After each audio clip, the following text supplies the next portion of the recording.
আসসালামু আলাইকুম, আশা করি আপনারা ভালো আছেন। যে যেখান থেকে আমার ভিডিও দেখতেছেন সকলকে ধন্যবাদ। তো আজকে চলে আসলাম হচ্ছে নতুন বাজার গুলশান 2 আমি যাব।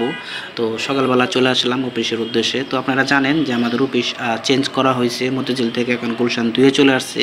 তো বিভিন্ন রকমের অনেক কিছু মালামাল চেঞ্জ করা হয়েছে, তো আমি এটা তুলে ধরতে পারি নাই। তো যেহেতু আজকে আমি নতুন বাজার চলে আসলাম, তো এখন আমি গুলশান 2 যাব। এখানে হলো বাস স্ট্যান্ড, তো এখানে সব মানুষই নামে, বিভিন্ন গন্তব্যে তারা চলে যায়। তো আমিও চলে আসলাম। তো এখন আমি সব কিছু দেখিয়ে দেব। আর গুলশান যাওয়ার পথে কি হয় না হয় আমার সাথে থাকুন, দেখতে থাকুন। আর আমার ভিডিওটা বেশি বেশি করে লাইক কমেন্ট শেয়ার করবেন, তো আমার পাশেই থাকুন। আর অবশ্যই এখানে আমি যাওয়ার পথে কি হয় না আমি সব দেখিয়ে দেবো। গুলশান 2 আমি কিভাবে যাচ্ছি বা কিভাবে এখন যাব। আর যেহেতু আমি এখন চলে আসছি নতুন বাজার, তো আমি এখান থেকে গাড়ির থেকে নেমে আমি আপনাদের সরাসরি দেখিয়ে দিচ্ছি। এখানে মোটামুটি নতুন বাজার অনেকই বাস পাবেন, রায়দা আছে, রোনাবিল, সালসাবির, তোরাক, অনেক রকমের বাসই আছে। তো আমি এখন বাসের থেকে নেমে এখন আমি এদিকে চলে আসলাম। তো দেখতে পারতেছেন এখানে বাস দাঁড়িয়ে আছে অনেকগুলা। তো এখন আমি যাওয়ার পথে যেটা হচ্ছে যে এখানে একটা থানা ছিল, থানাতে পুরো অনেক গাড়ি ঘোড়া ছিল পুরানো, যেগুলো পুড়িয়ে দিয়েছিল, তো ওগুলো সব রাখা আছে। তো এখন আমি চলে আসছি ফাইনালি হচ্ছে গুলশান 2 এর উঠে ঢোকার আগে, এটা হলো চায়না এম্বাসির সামনে। এটা হচ্ছে নতুন বাজার যে মুখটা, সেখানে এখানে অনেক গাড়ি ঘোড়া দাঁড়িয়ে ছিল, অনেক সিএনজি, অনেক বাইক।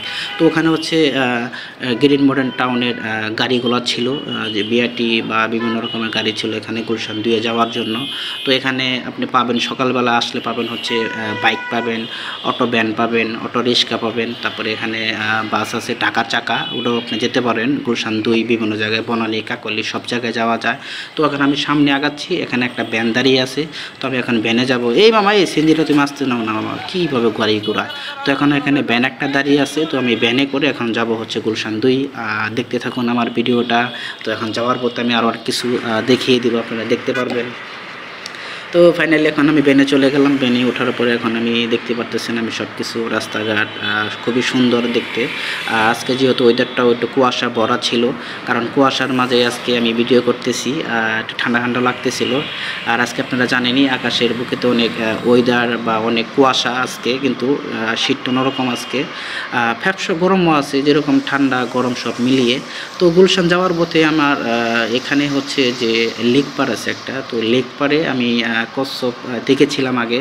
সকাল 10:30টায় উঠে 12টা-1টা বাজে আবার কচ্ছপটা পানিতে আবার চলে যায়, তো ওটা আমি দেখিয়ে দেব। তো আমি আবার সামনে কিছু দোরাগালের লেক পার, তো ওখান থেকে আমি নেমে আবার পিছিয়ে রিটার্ন হবে, কারণ আমি কচ্ছপটা আমি আগের ভিডিওটা আপনাদের দেখিয়েছিলাম, যেখানে কিছু ছেলেমেয়েরা মাছ ধরে। তো এই যে হচ্ছে লেক পারটা, তো আমি সামনে নেমে আবার আমি ব্যাক চলে আসবো আপনাদের কচ্ছপটা দেখানোর জন্য। দেখতে থাকুন, আশা করি ভালো লাগবে। তো ফাইনালি এখন আমি আবার রিটার্ন চলে আসলাম, ব্যাক হয়ে আসলাম। আসার পরে ওই যে সামনে দেখছেন এখানে হচ্ছে লেক পার, এটা হচ্ছে পানি, মাছ সব রকমেরই থাকে এখানে লেক পার, কিন্তু কেউ নামে না, পানি একটু ময়লা বা নোংরা। তো ওই যে আমি জুম করে দিচ্ছি, এই হচ্ছে 2টা কচ্ছপ এখানে বসে থাকে। সকালে অনেক পাখি আসে, যেরকম বক আসে আমাদের গ্রামে, বক সাদাগুলা যেগুলা, ওগুলাও আসে এখানে, মাছ ধরে খায়।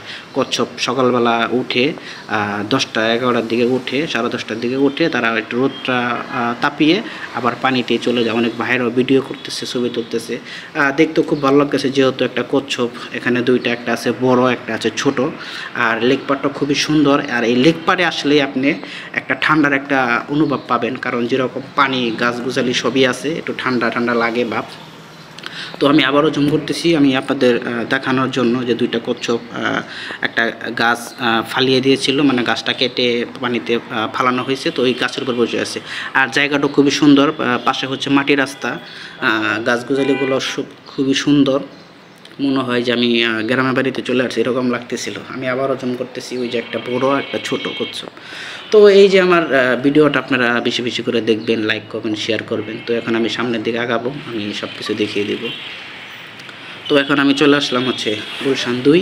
এটা হচ্ছে গুলশান 2 এর মোড়টা। এখানে আপনারা আসলে এখানেও আপনারা অনেক গাড়ি পাবেন, অটো রিক্সা, তারপরে বাইক, তারপরে ভ্যান, অনেক কিছু পাবেন। আগে ওখানে আমি বলেছি, এখনও বলতেছি, কারণ আপনি এই গুলশান 2 বা আপনি যে কোনো জায়গায় যান না কেন, ওয়েস্টার্ন হোটেল বা গুলশান 2 বা নিকাতন লেক বা আপনি যেখানে যাবেন, সেখানে প্রত্যেকটা মোড়ে আপনি গাড়ি পাবেন।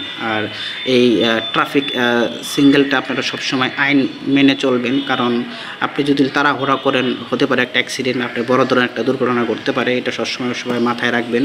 তো আমিও দাঁড়িয়ে আছি, সিঙ্গেলটা ছেড়ে দিছে, গাড়ি আবার যখন সিঙ্গেল আটকাবে তখন আমি পার হব। তো আমি দাঁড়িয়ে দাঁড়িয়ে সব ভিডিও করতেছি আপনাদের সব দেখানোর জন্য। আর এখানে বেশিরভাগ অটোগুলা যেগুলো চলে সেই অটোগুলো বন্ধ করতে। তো ফাইনালি আমি এখন আবার রওনা হইলাম, কারণ গুলশান 2 আমার হাতের ডান পাশে হচ্ছে বাতের হোটেল আর বিরিয়ানির দোকান। আমরা দুপুরে এখানে খাওয়া দাওয়া করি। তো সামনে হচ্ছে আমার অফিস, তো সবাই দেখিয়ে দিচ্ছি। এখানে গুলশান 2 প্রত্যেকটা জায়গায় আপনি আসলে গাড়ি পাবেন, অটো বা বাস যে কোনো গাড়ি পাবেন আপনি। তো এখন আমি 2-এ চলে আসলাম। গুলশান 2-এর মাঝামাঝি হচ্ছে অটো স্ট্যান্ড, বিভিন্ন রকমের যানবাহন আছে, আপনারা পেয়ে যাবেন অবশ্যই আসলে এখানে ভিতরে। তো এখানে হচ্ছে এই হচ্ছে পানির ট্যাঙ্কি, আমার এদিক দিয়ে প্রতিদিন যেতে হয়, আমার অফিসের দিকে রওনা হই, আমি এদিক দিয়েই যাতায়াত করি।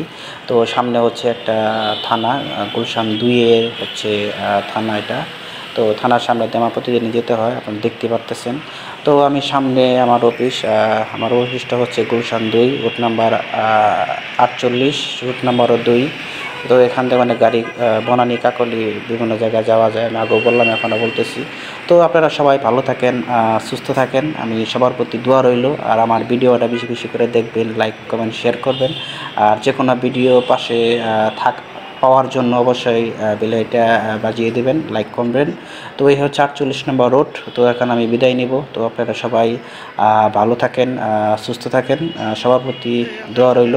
তো এই বলে আজকে বিদায় নিচ্ছি। তো সবাই ভালো থাকেন, আসসালাম।